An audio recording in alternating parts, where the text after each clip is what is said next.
Hello friends, কেমন আছো সবাই? আশা করি তোমরা সবাই ভালো আছো। আজকে আলোচনা করবো মাধ্যমিক শেষ মুহূর্তের একেবারে গুরুত্বপূর্ণ 2 মার্ক এবং 4 মার্ক প্রশ্নের ইতিহাস সাজেশন, মোস্ট ইম্পর্টেন্ট কিছু প্রশ্ন, একেবারে শেষ মুহূর্তের কিছু প্রশ্ন আলোচনা করবো।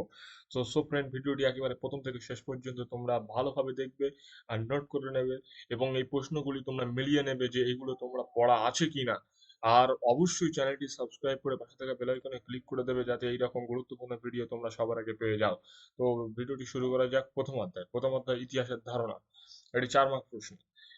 ইতিহাসের উপাদান হিসেবে আত্মজীবনী ও স্মৃতিকথার গুরুত্ব লেখো, এটি মোস্ট ইম্পর্টেন্ট প্রশ্ন।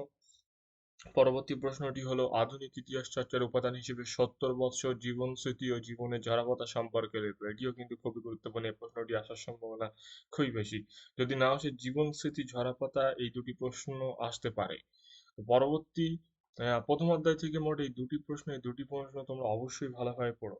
আর দ্বিতীয় অধ্যায় সংস্কার বৈশিষ্ট্য ও পর্যালোচনা। নারী শিক্ষা প্রসারে ঈশ্বরচন্দ্র বিদ্যাসাগরের ভূমিকা আলোচনা করো, মোস্ট ইম্পর্টেন্ট প্রশ্ন।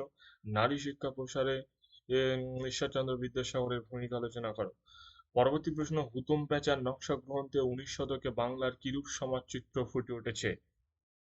হুতুম প্যাঁচার নকশা গ্রন্থে 19 শতকে বাংলার কিরূপ সমাজচিত্র ফুটে উঠেছে। তবে যে প্রশ্নগুলি আজ আলোচনা করব, এই প্রশ্নগুলি এমন প্রশ্ন যে এই প্রশ্নগুলি তোমাদের ঘুরিয়ে ফিরিয়ে 4 নম্বরে অথবা 2 মার্কেও আসতে পারে।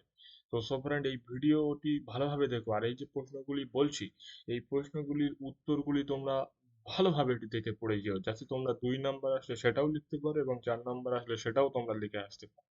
তো পরবর্তী প্রশ্নটি হলো, চিকিৎসা ক্ষেত্রে কলকাতা মেডিকেল কলেজের ভূমিকা লেখো ও টিকা লেখো নব্যব্যঙ্গ ও বামামোদিনী, এই দুটি প্রশ্ন একটু দেখে রেখো। টিকা লেখো নব্যবঙ্গ ও বামামোদিনী, এই দুটি প্রশ্ন থেকে তোমরা 2 মার্কের প্রশ্ন এবং 4 মার্কের প্রশ্ন আসতে পারে। তো পরবর্তী অধ্যায়, তৃতীয় অধ্যায় প্রতিরোধ ও বিদ্রোহ। সাঁওতাল বিদ্রোহের প্রকৃতি ও চরিত্র বিশ্লেষণ করো, এটি কিন্তু মোস্ট ইম্পর্টেন্ট প্রশ্ন। নীল বিদ্রোহে বাংলার শিক্ষিত মধ্যবিত্ত সমাজের ভূমিকা কি ছিল? পরবর্তী প্রশ্ন, ঔপনিবেশিক অরণ্যায়ন আদিবাসী জনগণের বিদ্রোহের প্রেক্ষাপট তৈরি।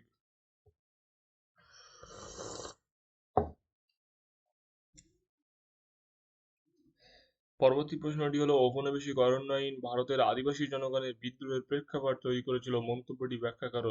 এই লাইন ধরে এই ঔপনিবেশিক অরণ্য আইন ভারতের আদিবাসী জনগণের বিদ্রোহ, এই লাইনের মধ্য থেকে বিভিন্নভাবে ঘুরিয়ে ফিরিয়ে প্রশ্ন আসতে পারে। তো এই এই জায়গাটাকে তোমরা ভালোভাবে পড়ো। তো পরবর্তী অধ্যায়, চতুর্থ অধ্যায় সংঘবদ্ধতার গোড়ার কথা। প্রথম প্রশ্ন, 1857 খ্রিস্টাব্দে মহাবিদ্রোহকে কি সামন্ত শ্রেণীর বিদ্রোহ বলা যায়? 1857 খ্রিস্টাব্দে মহাবিদ্রোহকে কি সামন্ত শ্রেণীর বিদ্রোহ বলা যায়? এটি 8 নম্বরে আসতে পারে। মহাবিদ্রোহের চরিত্র প্রকৃতি, মহাবিদ্রোহের গুরুত্ব, অথবা মহাবিদ্রোহের কারণ ও ফলাফল, এভাবে আসতে পারে। আবার 4 নম্বরেও এইভাবে আসতে পারে। এই প্রশ্নটি কিন্তু খুবই ইম্পর্টেন্ট এবারের জন্য। পরবর্তী প্রশ্ন, আনন্দমঠ উপন্যাসটি কিভাবে জাতীয়তাবাদী চেতনা বিস্তারে সহায়তা করেছিল? পরবর্তী প্রশ্ন, ভারত মাতা চিত্রটি কোন প্রেক্ষাপটে অঙ্কিত হয়েছিল? পরবর্তী প্রশ্ন, মহারানী ভিক্টোরিয়ার ঘোষণাপত্রের তাৎপর্য ব্যাখ্যা করো বা লেখো, তাৎপর্য লেখো। পরবর্তী প্রশ্ন, ভারতের জাতীয়তাবাদের বিকাশে গোরা উপন্যাসের ভূমিকা কি ছিল? এটিও কিন্তু ইম্পর্টেন্ট প্রশ্ন। এটাও 4 নম্বর অথবা 8 নম্বর, 8, 4 অথবা 2 বিভিন্ন রকম ভাবে আসতে পারে। তো এই প্রশ্নগুলি তোমরা অবশ্যই ভালোভাবে পড়ে যেও। পরবর্তী অধ্যায়, পঞ্চম অধ্যায় বিকল্প চিন্তা ও উদ্বেগ বৈশিষ্ট্য ও পর্যালোচনা। এখান থেকে প্রথম প্রশ্নটি হলো ছাপা বইয়ের সাথে শিক্ষা বিস্তারের সম্পর্ক। এই প্রশ্নটি তোমরা ভালোভাবে দেখে যেও, মোস্ট ইম্পর্টেন্ট প্রশ্ন। বসু বিজ্ঞান মন্দির সম্পর্কে আলোচনা করো। পরবর্তী প্রশ্নটি হলো, কারিগরি শিক্ষার বিকাশে বেঙ্গল টেকনিক্যাল ইনস্টিটিউটের ভূমিকা কি ছিল? কারিগরি শিক্ষার বিকাশে বেঙ্গল টেকনিক্যাল ইনস্টিটিউটের ভূমিকা কি ছিল? ষষ্ঠ অধ্যায় 20 শতকের ভারতে কৃষক, শ্রমিক ও বামপন্থী আন্দোলনের বৈশিষ্ট্য ও পর্যালোচনা। এখান থেকে মোট এই কয়েকটি প্রশ্ন দেওয়া হয়েছে। একা আন্দোলনের প্রধান দাবিগুলি কি ছিল, বা একা আন্দোলন সম্পর্কে যা জানা হয়েছে, প্রশ্নটি কিন্তু ইম্পর্টেন্ট প্রশ্ন। বঙ্গভঙ্গ বিরোধী আন্দোলনের প্রতি কৃষক শ্রেণীর আগ্রহ ছিল না কেন? বঙ্গভঙ্গ বিরোধী আন্দোলনের প্রতি কৃষক শ্রেণীর আগ্রহ ছিল না কেন? টিকা লেখো, ওয়ার্কার্স অ্যান্ড পেজেন্ট পার্টি। টিকা লেখো, ওয়ার্কার্স অ্যান্ড পেজেন্ট পার্টি। পরবর্তী অধ্যায়, সপ্তম অধ্যায় থেকে 20 শতকের ভারতের নারী ও ছাত্র প্রান্তিক জনগোষ্ঠীর আন্দোলন।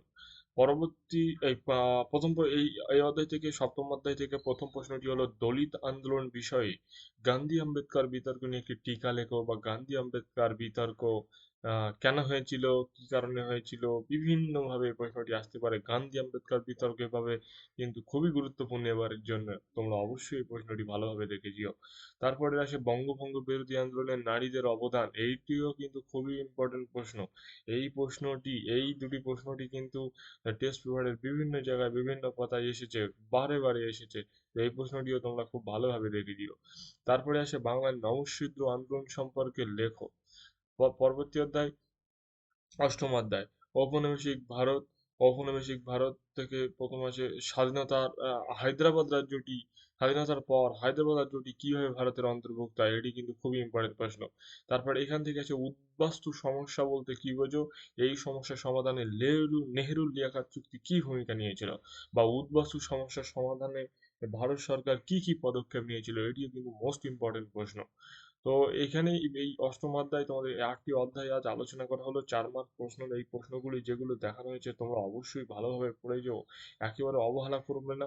আর মাধ্যমিক ইতিহাসের ৮ মার্ক প্রশ্ন অর্থাৎ বড় প্রশ্নের সাজেশন আমি অলরেডি দিয়ে দিয়েছি আমাদের এই চ্যানেলে গিয়ে তোমরা দেখে নিও।